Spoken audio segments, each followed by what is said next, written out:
Okay, that did not work how I wanted it to.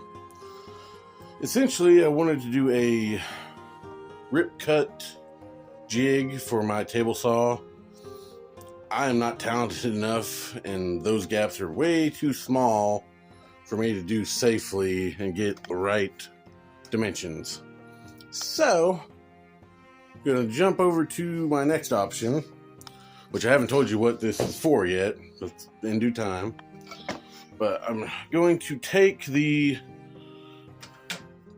little face plates here from my miter saw, and I'm going to make a zero clearance jig for my miter saw, which will essentially be more or less like that, I think. It's going to be solid wood. I'm going to drill holes in order to sink this back in. That will allow the wood I cut of a smaller dimensions not to fall in the gap that this usually creates. So hopefully I can get this how I want to. Set you guys back over here out of my way so I can do what I need to do.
Okay, so now that's secured in place.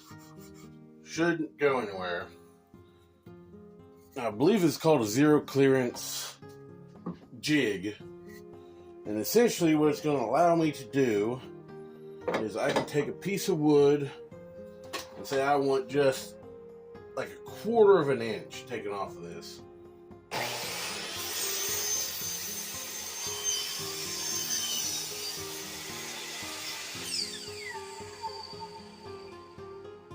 There you have it.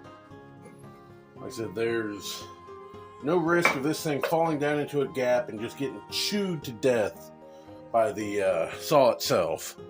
So that's done and dusted.